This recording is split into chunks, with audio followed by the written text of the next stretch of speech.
Hey, as you can see, the situation currently is a bit different because our speaker Prashant Udupa is not here with us, although he is, I think, here with us virtually in a remote call. Unfortunately, he couldn't make it to be here, but he could send us a recording of his talk.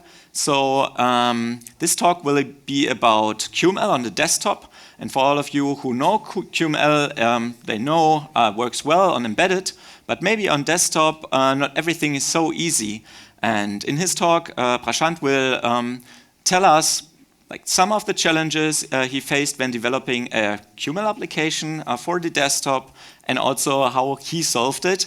And after the talk, we are able to actually have a live Q&A with him virtually here in the room with us. So have a lots of fun. Good afternoon. Thank you so much for making time for my presentation today. I would have loved to be there in Berlin right now and attend the entire event. However, due to a personal circumstance, I'm unable to travel. I'd like to thank QtDevCon for allowing me to make this presentation on video. My name is Prashant Udupa. I'm from Bengaluru, India. The first time I used Qt was a little more than 20 years ago for a university project. I've since been using Qt both personally and professionally. In March 2020, when the first pandemic lockdown broke, I started developing an open source desktop screenwriting app called Scrite. In a little more than 2 years, close to 7,500 people from all over the world have used Scrite, and almost a third of them are using it as their daily screenwriting software. I know of a few film studios here in India who have completely switched to Scrite for all of their screenwriting needs.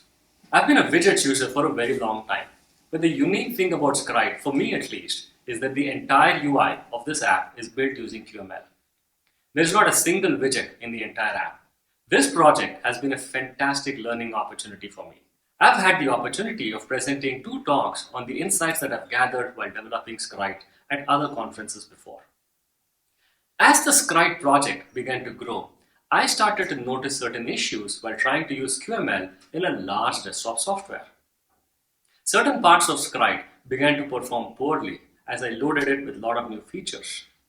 And in certain places, I was really missing something like a graphics view. In today's presentation, I want to talk about some problems that I faced in Scrite and also showcase the solutions that I've had a chance to discover. Here are the 4 key points that I want to talk about in today's presentation. Let's get straight into it. Scrite makes use of model view to deliver its features. In the beginning, the models were small and the delegates were light and everything was great. However, as the project started to grow, models became bigger and more complex, and the delegates became heavier and more elaborate. And when that happened, views would become slow and the application would become unresponsive. Let me show you 2 specific places in Scrite where I encountered this issue.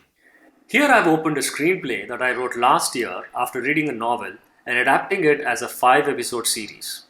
It's roughly 200 pages long and has close to 250 scenes. In Scrite, the screenplay object is implemented as a list model of scenes, which means each scene is an item in the screenplay model. Now this screenplay has close to 250 scenes. As such, a model with 250 items is not large, but the delegate we use to render the scenes from this model is rather large. Here's a scene delegate. Notice that it has a scene heading, a space for writing the scene number, a space for adding characters present in the scene, a space for tagging the scene with a structural beat, and then a space for writing the synopsis of the scene, and then finally a space for actually capturing the text of the scene itself. Now these are the visible ones. There are a bunch of invisible ones too. In fact, each delegate has about 150 objects, and it takes time to instantiate these 150 objects. This is what I mean by a heavy delegate. Watch what happens when I scroll the text in this tab really fast. Notice how the app is struggling to scroll. This is because heavy delegates are being loaded even if they don't stay put on the screen for long because we're scrolling really fast. This is an example of not so large model but with heavy delegates. As a matter of fact, the model size wouldn't matter at all. If delegates are heavy, your views will be slow. Another example, let me switch to the structure tab. Notice how it's taking an excruciatingly long time to load. This is because we are loading heavy delegates in the form of index cards on the structure canvas. Each of these index cards contain many items. What you can see here is the item for showing the title of the index card, and the synopsis of the index card, and down here we have a footer which shows the structural tag or the beat and also the characters in that particular scene, and then we have this icon here which we can use to drag and drop index cards on the timeline. Plus there's also this tab bar on some of the index cards which allows us to cycle through all of the index cards present in a stack. Now this took a really long time to load, isn't it? How do we optimize this? I want to share two ideas. The first idea addresses the slow scrolling speed in Screenplay Editor, and it involves delaying the loading of delegates. The delegates we use in the Screenplay Editor are elaborate because they need to offer a lot of functionality. Now, instead of cutting down on functionality, we break apart the delegate into two parts. The first part is lightweight, and it gets quickly loaded. This part of the delegate is loaded as soon as the delegate is instantiated by the view. A few hundred milliseconds later, we then load the more elaborate, heavier part of the delegate. Now, during this time, if the delegate scrolls out of the view, then the heavier part is never loaded. This results in a dramatic increase in performance within views. We're looking at the QML code for the Screenplay Editor. Now, within this, we have a list view. This list view shows scene editors for every scene that makes up the screenplay, and that makes up the Screenplay Editor. Now, in the delegate we assign to this list view, we make use of a loader whose active property is set to false. Now, the function of this loader is to load the actual scene editor itself. Now, by default, we don't even load the actual scene editor. We set the active value to false. So you just get a loader in the list view initially. As a part of the initialization process of the loader, we schedule a call to this load function 400 milliseconds after the loader itself is initialized. So that means for 400 milliseconds, nothing shows up. Now, while the active property is set to false, we make use of yet another loader to show a placeholder scene. Now, this placeholder scene is basically a rectangle that has the same color as the scene, and it shows the scene heading, and it shows something called as a placeholder scene image, which is just a blurred scene image like this. Let's take a look at the impact of all of these changes. Now, watch what happens when I rapidly scroll this list view. Can you see that the list view is showing the placeholder images while I'm scrolling? And you might also notice that the scrolling is much smoother than before. Now, as soon as I stop scrolling, the full-blown scene editor is shown in place. This has dramatically improved the scrolling performance of the Screenplay Editor. The second idea addresses the slow initialization speed in structured canvas, and it involves using something called LOD loader. ListView creates only as many delegates as required, but a repeater creates one instance of the delegate for every row in the model. The structure canvas makes use of repeater to create an instance of index card delegate for every scene it gets from the screenplay model. Now, in a screenplay that has hundreds of scenes, it would mean creating hundreds of these heavy index card delegates, and naturally, the initialization time will suffer. But it so happens that we don't need all of this full-blown index card functionality every time. We only need it when the index card is selected, because that's when the user is editing and he'll make use of all of that elaborate functionality.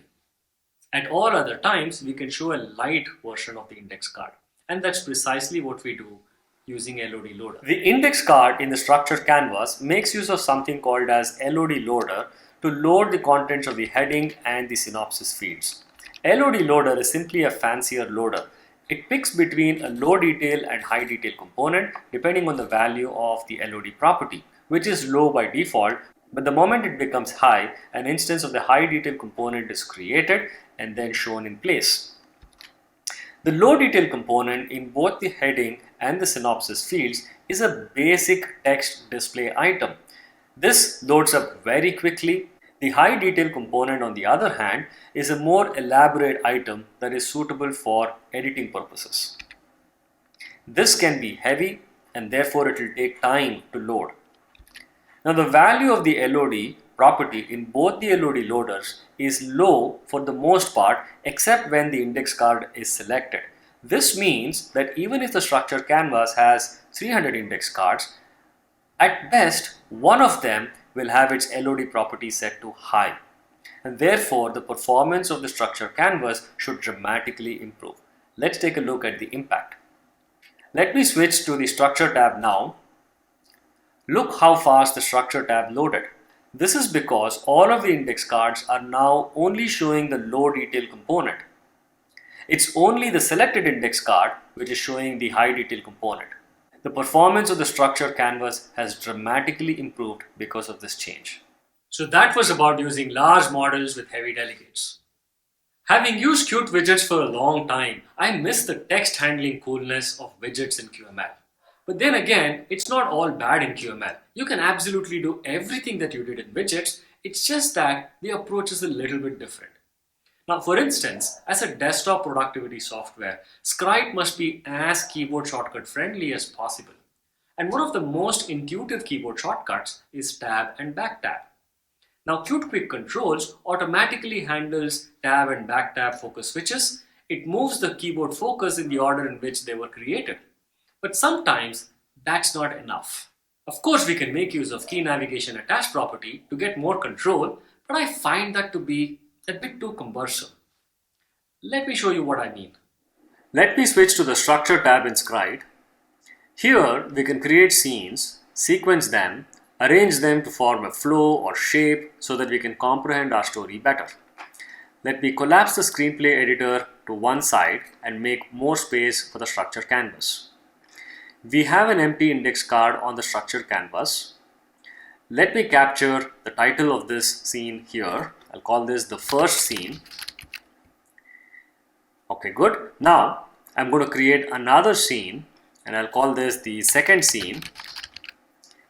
Like this, I'm going to create the third scene and then the fourth scene. Now I'm going to change the color for each of these scenes so that we can tell them apart visually. Now we have 4 scenes. Let's take a look at the default tab sequence. I'm going to place the cursor on the synopsis area in the first index card and I'll hit on the tab button next. Notice that it is switching to the heading inside this index card, and then it switches to the synopsis of the next index card, heading, synopsis, heading, synopsis, heading. It's kind of odd that the synopsis editor is receiving the tab focus first before the heading gets the tab focus, although in the code we create the heading item first and then the synopsis text area next. It's a little odd, but still manageable. Now let's say in my second draft, I want to mix up my story. I want to change the order in which these scenes roll out in my screenplay. Maybe I want to start with the climax first. And then whatever used to be the first scene, I want it to happen at the absolute end. So I've changed the order in which these scenes occur in my screenplay. Now let's see what happens to the tab sequence.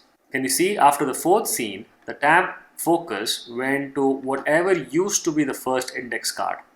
Now when I hit on the tab key, the focus will go to this heading, and when I hit on tab key here, it will come to the synopsis area of the second index card, because that's the sequence in which these index cards got created in the structure canvas. But that's not what I want.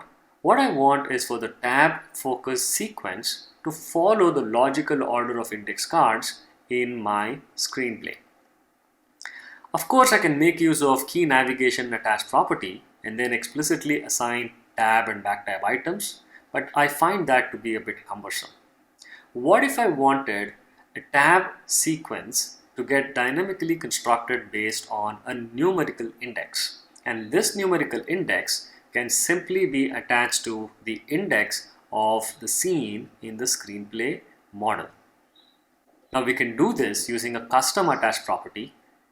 Let's take a look at the code now. In Scrite, we have a class called as tab sequence manager. This class manages the tab focus switch between a bunch of items. The actual items in this sequence are provided by tab sequence item instances, and we'll come back and take a look at this in just a bit. The tab sequence manager is a QObject subclass, and as you can see, we've used QML element macro in the class header, which means an instance of tab sequence manager can be created in QML code. The first property that we are seeing here is a property called enabled, and then we have another property called as wraparound. By default, this is false, but we can set it to true if we want the tab focus to wrap around once we reach the end of the tab sequence. Now, the tab sequence manager is actually an event filter. It installs itself as an event filter on the application object. Whenever a key press event is detected, and if the key press event is either the tab or the back tab key press, then the tab switching is actually handled by the tab sequence manager. Now, like I said before, the items in the tab sequence manager are tab sequence item instances. This is also a subclass of QObject, and we have used this macro called as QML attached, which means that instances of tab sequence item can only be created as an attached property to another item. This also has a bunch of properties. The enable property allows us to determine whether this particular tab sequence item should participate in the tab sequence or not. The manager property allows us to specify the manager to which this tab sequence item belongs. And then we have an integer sequence property. This allows us to determine the sequence in which this item is supposed to receive the tab focus. Now, this was all C++ side of things. Let's take a look at the QML code. In the structure canvas QML code, we create an instance of the tab sequence manager, and then we add the heading field to the tab sequence manager by using the tab sequence item attached property. Similarly, we add the synopsis field to the tab sequence manager using the tab sequence item attached property. Notice how we are constructing the index sequence of the heading field by using the element index property. Now, element index corresponds to the integer position of a specific index card in the screenplay.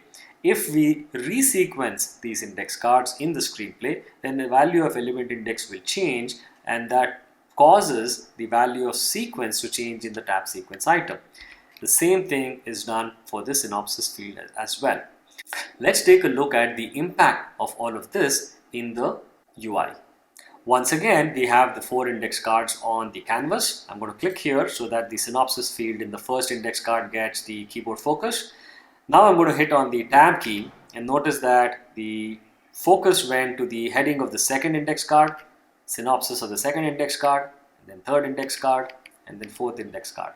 Now when I hit the tab key, since we have configured a wraparound to true in the tab sequence manager, the focus is going to come back to the heading of the first index card. This is logical, isn't it? Let's resequence these index cards. I'm going to move the fourth scene to become the first scene, and then I'll move the erstwhile first scene to become the last scene in my screenplay. Now, what happens to the tab sequence? Still logical. By simply using a custom attached property, we are able to get a handle on how the tab sequence gets constructed in the application. Spell check. We have to make use of platform-specific third-party libraries to offer this feature. And not just that, it has to work well with text edit and text area QML items, because that's what we use in Scrite to accept text. Let me first show you how the spell check feature works, and then we can take a look at the code. People use Scrite to write screenplays. In a way, it's a specialized text editor. And like most text editors, we bundle a spell checker along with the app. So if I write a statement with a lot of spelling mistakes like this, then you can notice Scrite highlights the misspelled words. I can right-click on these words and pick from a list of suggestions to correct the spelling mistake. Once the mistakes are corrected, the red highlights disappear. In Scrite, we make use of Sonnet from KDE to check for spelling mistakes. On Windows, we have developed a custom speller plugin for Sonnet that makes use of the COM interface iSpellChecker to orchestrate spell check. In Scrite, we have a class called a spellcheck service. We can supply any text to the text property of spellcheck service, and then this class will go ahead and check for spelling mistakes in that text. The text could contain a single word, a sentence, a paragraph, or even a couple of paragraphs. Whenever the spell check on the given text has started, it emits the started signal, and when it finishes, it emits the finished signal. The spell check service class performs spell check on a separate thread and is therefore asynchronous. Now, whenever the finished signal is emitted, we can call the misspelled fragments method to get a list of all the misspelled fragments within the supplied text. Now, each text fragment reports the start and end positions between which a spelling mistake was detected. We can call the suggestions method in this structure to get a list of all the spelling suggestions for the misspelled word in question. Now, whenever the value of the text property is set or the setText function is called, you'll notice that the doUpdate function is called. Now, doUpdate either schedules an update call or it makes a call to update right away. Now, within the update function, we clear all the currently known misspelled fragments, and then we construct a spellcheck service request data structure in which we store the text in question. And finally, we place a call to the check spellings function on a thread in this thread pool by making use of the Qt concurrent module. To the check spellings function, we pass the request that we just constructed as parameter. Now, the check spellings function accepts the request and then it breaks the text apart into word boundaries using Sonnet. And against each word, the is misspelled function within Sonnet speller is called to determine whether there is a spelling mistake or not. In case there is a spelling mistake, we capture that in a text fragment and compile all of these text fragments into a result. Now, like I said before, the call to check spellings happens in a separate thread.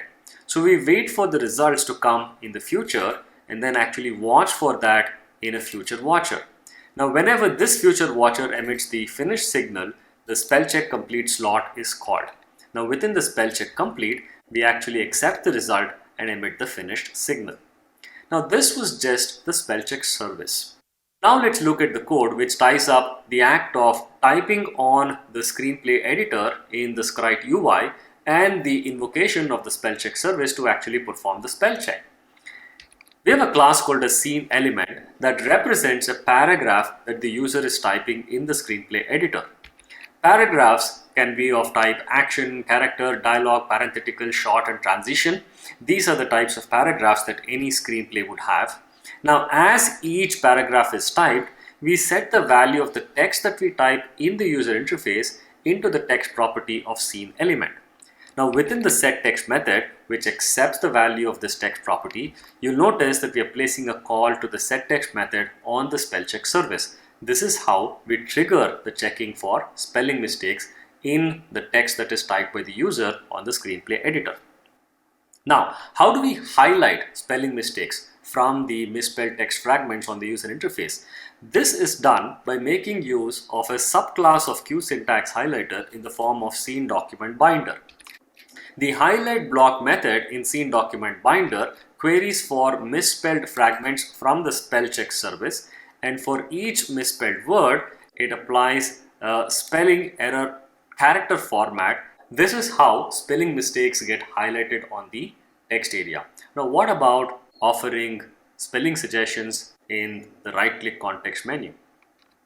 Now, whenever the user right-clicks on the text area in the UI, we capture that in a mouse area, and then if the word under the cursor was actually misspelled, we then pop up the spelling suggestions menu.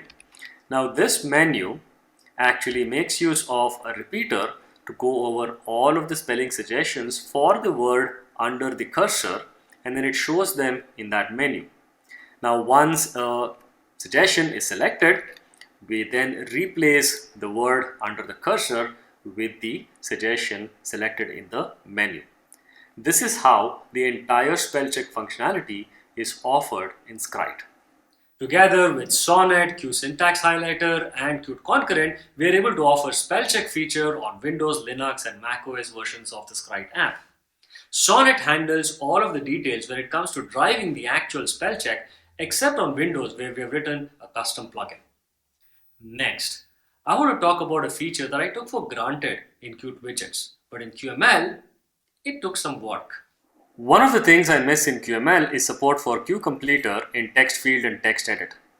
In widgets, we can simply assign a completer to QLineEdit using the setCompleter method.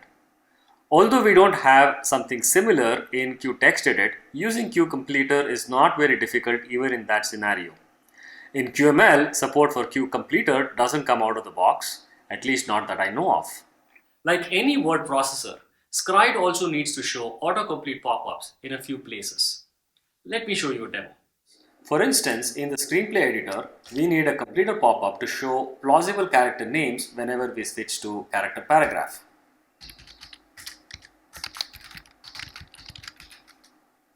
Similarly, we need autocomplete pop-ups to show up for shorts and transitions as well. Even while adding a character's presence in the scene, we need autocomplete pop-up to show up character names. The way we do this is by building a custom completion model class and showing the contents of this model in a pop-up item. Let's take a look at the code. So here's the completion model class. As you can see, it is inheriting from QAbstract list model. Now, as a list model, it provides access to a filtered list of strings that is supplied to the strings property. Once a string is selected from the completion model, it emits this signal called as request completion. In response to the signal, the text editor items in QML can accept the string and then change the string under the cursor. In the screenplay editor, for example, we create an instance of the completion model. And then we supply the value of the strings property to be whatever is the autocomplete hints that is applicable at the current cursor position. Now, when the request completion signal is emitted, we actually accept the completion suggestion. The contents of the completion model is shown in a pop-up, which in turn makes use of a list view to show the contents of the completion model. A mechanism similar to this is used in all the text edit areas within Scrite to offer auto-completion support. Scrite allows writers to generate reports and take an output of the entire screenplay itself. Internally, these documents are created using QTextDocument and then they're saved into a PDF file. But users wanted to preview these PDF files within the app before saving it to the disk. Scrite offers print preview for all the documents that can be exported to PDF. For example, here I extract character report for one of the characters in my story. The report is previewed within the app. We can zoom out to take a look at multiple pages at once. Now, Qt widgets users have the luxury of using Qt print preview widget to show a preview of these Qt text documents before they are printed. But how do we do this in QML? Previously, we were implementing the custom printer engine to capture contents of every page into a separate QPicture instance and then show that in the UI using a custom image provider plugin. However, in the recent builds of Scrite, we simply generate a PDF in a temporary folder and then show its contents using the image QML element. I can click on this button to generate a PDF of the entire screenplay, and that PDF is shown within this view here directly within the app. This works just as good as print preview, doesn't it? Here's another report. This shows key statistics in my entire screenplay. I can easily get bird's eye view of how all my episodes are paced in the screenplay. Rather than reinvent a brand new mechanism for print preview, we simply show the PDF itself using image QML elements. Let's take a look at this in the code now. In the Scrite project, we have developed a custom QML item called PDF view. This PDF view is basically an item. Within this item, we make use of Qt's built-in PDF document item to load the PDF file. And then we make use of table view to show all of the pages from this PDF document. The delegate associated with this table view makes use of image QML element.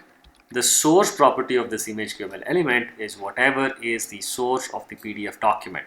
And then we also specify current name as the page number that we want to display on the screen. So if a PDF document has 300 pages, then the table view creates as many image QML items as are visible on the screen, and each of these image QML items gets a separate page number. That's pretty much all we need to do to show a PDF document on the screen. And that's how we have print preview in Scrite. Next, I want to talk about displaying large text documents. While the document class used in Qt for both widgets and QML are one and the same, the way it's handled is different. Widgets paint only visible part of the document on the screen, but QML items like text edit and text area, they create scene graph nodes for every single glyph in the entire text document, even the ones that are not currently visible on the screen. Now this can cause performance problems when we are trying to display a very large Qt text document. Now for the most part, this does not affect Scrite because Scrite is a scene-centric editor. It creates a separate text area object for every scene in the screenplay. Now a scene is usually a couple of paragraphs long. At best it can be a few pages long, and that's not a problem. But when all of these scenes are put together, the screenplay becomes more than 100 pages. Now showing all of these 100 pages in one single text area is a bad idea. There is one place in Scrite where we need to show the entire screenplay text in one large scrollable view. One of the hidden features in Scrite is a tab called as Scrited. Here we can synchronize film playback with the screenplay, either to create learning material from films and their screenplays or to verify one's own film output. Let me open screenplay of a popular Kannada film and switch to the Scrited tab. On the left we can notice the entire screenplay text presented in one large scroll. On the right we can see items for specific scene and dialogue offsets in the film. Now I'm going to drag and drop the film video on this tab. We can click on a scene to quickly scroll to that time offset in both the video and the screenplay text. By using a keyboard shortcut, I can negotiate the space between the screenplay scroll and the film video. I am now going to check on this box that says auto scroll and hit the play button. Watch how the screenplay scrolls along with the film. The screenplay scroll shown below is rendered using a custom QtDevItem subclass called as text document item. Using text area for this purpose can be a rather bad idea because text area is not appropriate for showing large text documents. The text document item class is a subclass of QQuickItem. We mark it as a QML element so that we can create instances of this item from QML code. The document property allows us to set a Qt text document on this text document item. As soon as this property is set, the size of this item becomes as large as the document itself. Typically, screenplays tend to be several hundreds of pages long. So the size of this text document item tends to be much larger than the screen estate itself. Therefore, we need to show the text document item within a flickable item, and we specify the flickable item as another property to text document item. This allows us to compute the viewport that is currently visible to the user. We've implemented this item so that it calls the update viewport method whenever the flickable is scrolled even just a little bit. This way we can determine which part of the entire document is currently visible to the user. Now inside this update viewport method, we create an image so that we can capture the current viewport that needs to be shown to the user, and then we create a QPainter on this Q image. We query the text document layout from the document, and then we ask the text document layout to paint the contents of the current viewport into the image. And then finally, we supply this image to another item called as viewport item, which is placed within this text document item. Now this viewport item is an instance of text document viewport item, which is actually a subclass of QQuickPainted item. The image is accepted in setViewportImage, and this calls the update method, and this causes the paint function to get called. And when the paint function is called, we draw the image on the screen. This technique for showing a large text document is far more efficient than using text area or text edit. The screenplay format is rather rigid. There are only a few paragraph types, and the formatting options for these types are consistent across the entire document. Which is the reason why, even though screenplay is a rich text, we didn't have to provide a typical rich text editor. But recent user feedback has surfaced the need for a rich text editor, not just in the screenplay editor tab, but also in another place.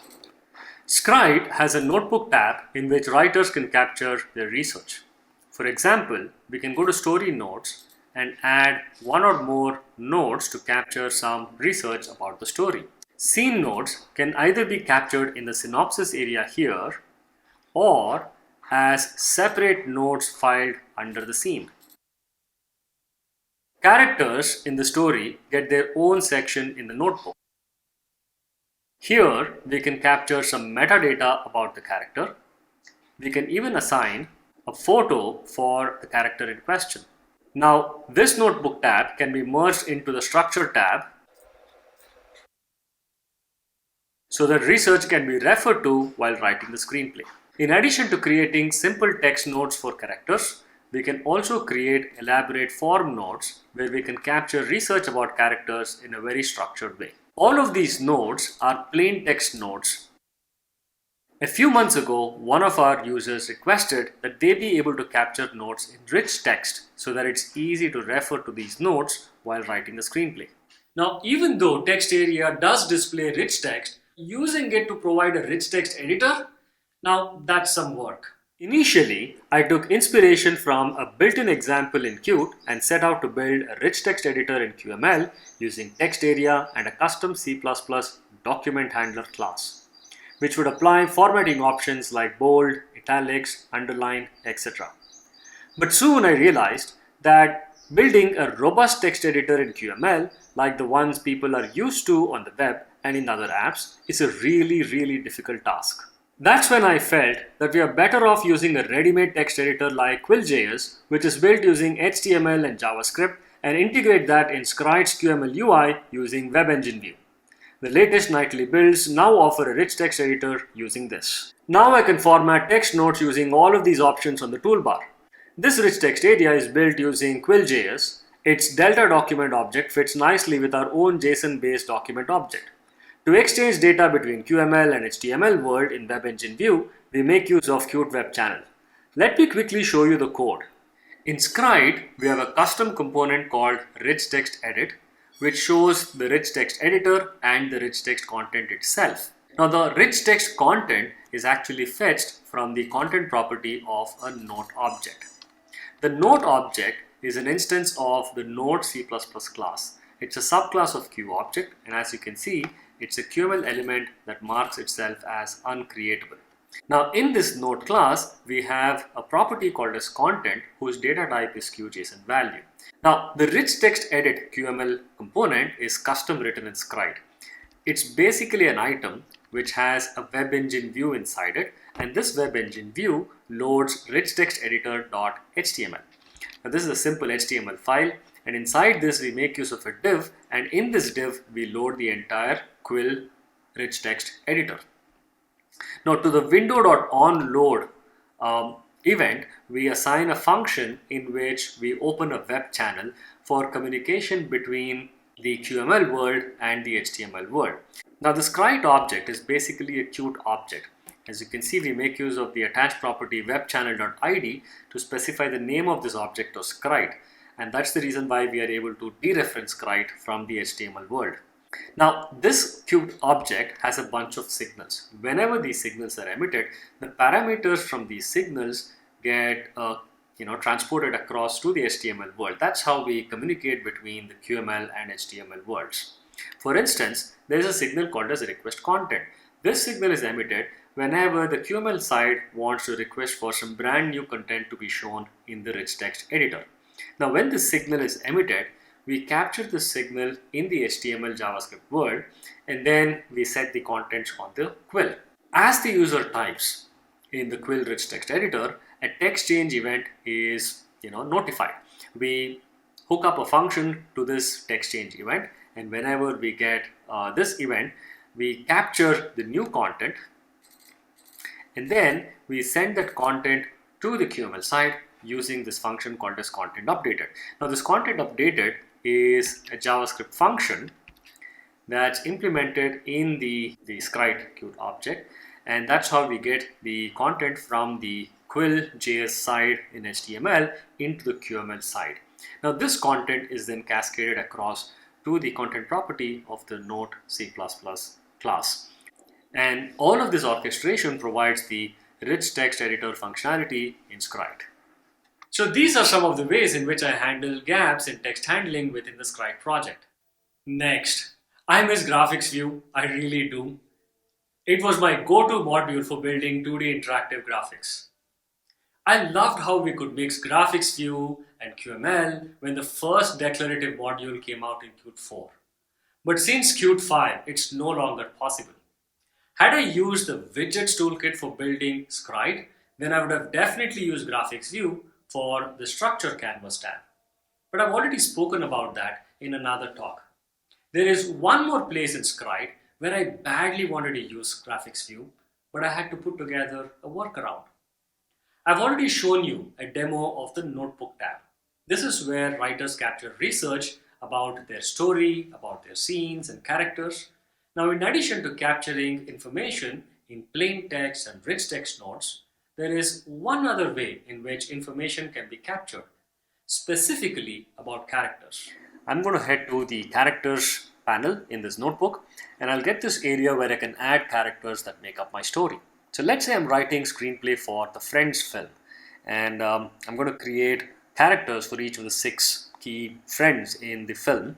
Now, as I create characters, you'll notice that a page gets created for each of these characters. Now, I'm going to head over to the page for Monica and then switch to the relationships tab. Now, let's say I want to capture relationships around Monica. I'm going to click on Monica and then hit on this plus icon. It's going to give me this dialog box, and in here I can say Monica is sister of Ross, she is a roommate of Rachel, and she is in love with Chandler. So I'm going to hit this create relationships button, and you'll notice that all of the relationships are neatly laid out in this graph here. I'm going to now double click on Ross, and you'll notice that the fact that Monica is Ross's sister is already captured. But let me go ahead and add a few more relationships around Ross. I'll say Ross is ex-husband of Rachel, and let's say we are writing the story of Friends sometime in season 5 or 6, and Ross is college friend of Chandler, and then I'm going to hit on the create relationships button, and you'll notice now the graph got updated and these relationships got included in the graph. So I'm going to place this over here so that it's easier on the eye, right?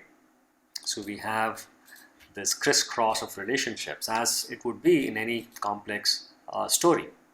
And now I'm going to go hit the double click on Chandler, and for Chandler I'll say Chandler is roommate of Joey, and then I'm going to double click on Joey and then say Joey is a very, very good friend of Phoebe. So I'm going to hit on this create relationships button. So I've gone ahead and created relationships around each of the 6 characters in my film, in my story. Now I'll head over to the characters panel in the notebook and then switch to the relationships tab here. Now this is going to show a sum total of all of the relationships that I've created. So we'll now be able to visualize who is related to who in a very simple, easy to comprehend graph. I can zoom in and zoom out. Now, if I wanted to implement this using the widgets toolkit, I would naturally use graphics view. But Scrite's UI is completely developed using QML, so graphics view is out of question.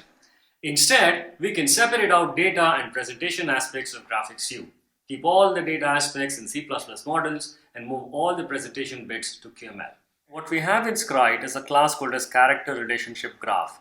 Now this class captures the data aspect in the form of nodes and edges. A node represents a character in the relationship graph, and the edge is basically the arrow that represents a relationship in the relationship graph. Now we are accessing nodes and edges as properties. They return a list model of node and edge objects. Now in the UI, we simply make use of repeaters to go over each of these nodes and edges, and we create different delegates for each of these nodes and edges. As with anything in QML, the character relationship graph feature had to be broken down into a model view problem. Now we do something similar to show multiple layers in the structure canvas. Information about the layers is captured in C++ models, and their visual representation is built using QML. I've already spoken about this in my previous presentations. In general, this is a good approach to building graphics view like UIs using QML. Okay, enough of wishing for widgets-like features in QML. Let's talk about new opportunities that QML presents. Something that I really like in QML is animations. In Scrite, we make use of animations to really delight the user. We don't have to do big things. Like they say, small things make a lot of difference. I've already shown the use of animation in the Scrite tab. While playing back the film, the screenplay text scrolls along with it. Putting together this animation is very simple in QML, but you can imagine how useful this functionality would actually be for writers and filmmakers. In fact, a few studios have used this feature in Scrite to create script-to-screen videos like this and publish it on their social media pages. Let me open the settings dialog box. Notice how the dialog box animates itself out from the menu item. I'm going to slow this process down a bit. Now when I click on the settings menu item, the dialog box slowly reveals itself from the menu. When I click on this check mark here, the dialog box disappears into the same place from where it came. Not only does this look cool, but it also gives a subtle indication to the user as to where a dialog box came from. Like all word processors, Scrite is slow in a few places. I really wish I could work on a single QText document object from multiple threads. I wish I could export multiple pages of a PDF file at once. At some point, I really hope that I can build a document model that lets me work on several aspects of the Scrite document all at once. But until then, I have to make peace with the fact that Scrite will be slow in a few places. Now, rather than showing the UI as something frozen while the Scrite app is doing something, we show an animation to keep the user distracted. Now, because QML provides animators that allows us to run these animations on the render thread, we can afford to keep the main thread busy doing something while the user is presented some animation. We show some animation while trying to load a large screenplay from Scriptale, for example. We show animations while trying to switch tabs. By showing animations, we keep the user distracted and busy, and it also gives a sense that the application is handling itself well. Let me open Scriptale, our small library of screenplays hosted online. Now when I open a screenplay from here, Scrite actually downloads the content from our servers and displays it in the UI. During this process, we show an animated wait message. We even show this while switching tabs. It's a small thing, but gives the user a feeling that the application is handling itself well. So those were some of the ideas that I wanted to talk about in today's presentation. QML presents very interesting opportunities for developing applications on the desktop. After having developed desktop software for close to 18 years using widgets, I'm really enjoying my time developing desktop applications using QML. I hope you found my presentation useful and that it was worth your time. Thank you so much for listening.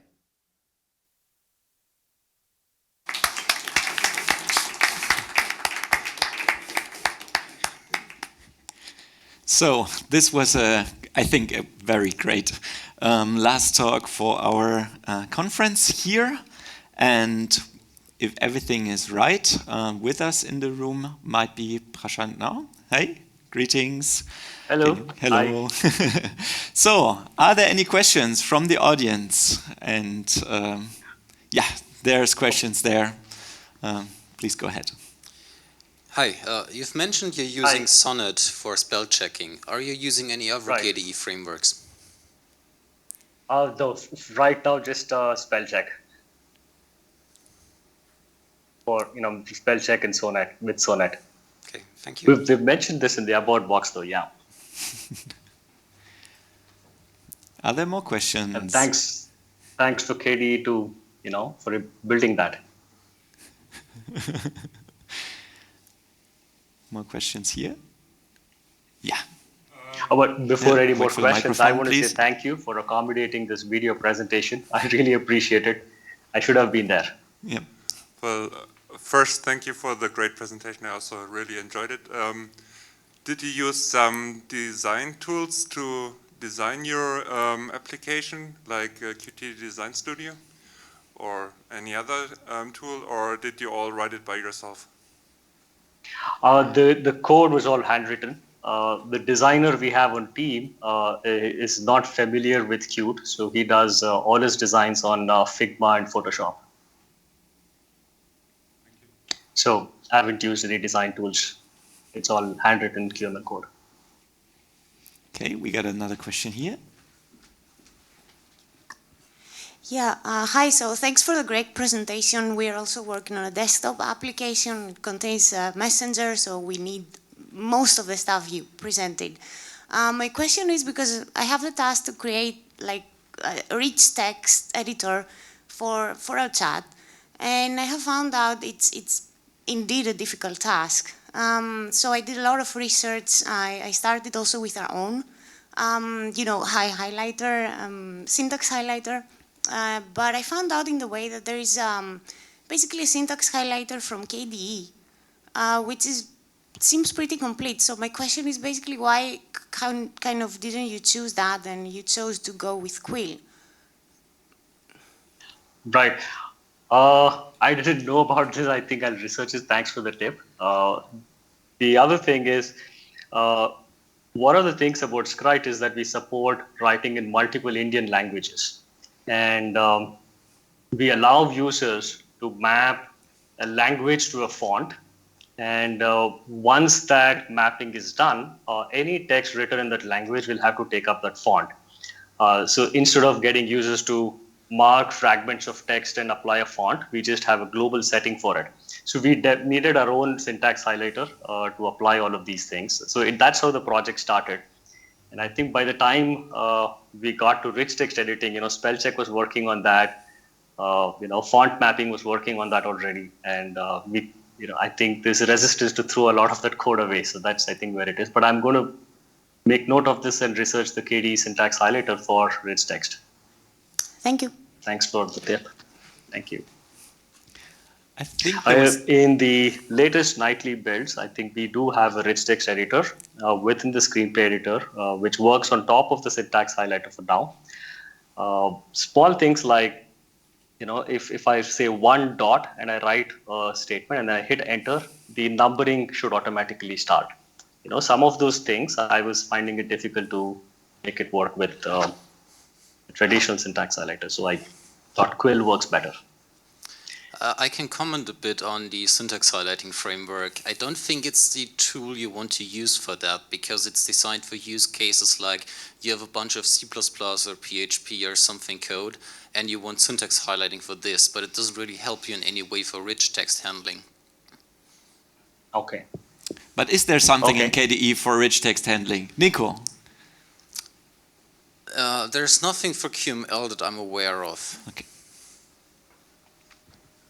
That's been my general discovery as well. A lot of these things work with QtextEdit. With QML, there is a bit of workarounds to figure out. So most good practices in QML advise to keep your QML components small and to modularize them. In most of the examples I've seen in your presentation, you are like at the 2000th line of your QML file. Yep. So usually when you see that, it's probably because of performance reasons, but how do you go about managing the complexity of your components? Oh, as of now, that's a good advice. As of now, the team is small, so I think we're able to manage it. But I think once we start having more people, more modularity will definitely be useful. The current logic for bundling different things in a single QML file is if I have components that are unlikely to be used elsewhere, If it's just local, then I kind of bundle it in one file. If there are reusable components, then it will be split into different files. So that's the current philosophy for modularity there. So, are there more questions? Don't be shy. Okay. If this is not the case, then Prashant, thank you so much again for giving the content. Yeah. And for the audience here, this was our last talk here in Studio C. There will be the closing, which is down in the big hall. So I think that's it for here. Again, many thanks to all the people helping here. And many thanks to all the speakers and to Prashant for the last talk here and the Q&A session as well. Thanks for being here. Thank you. Bye-bye.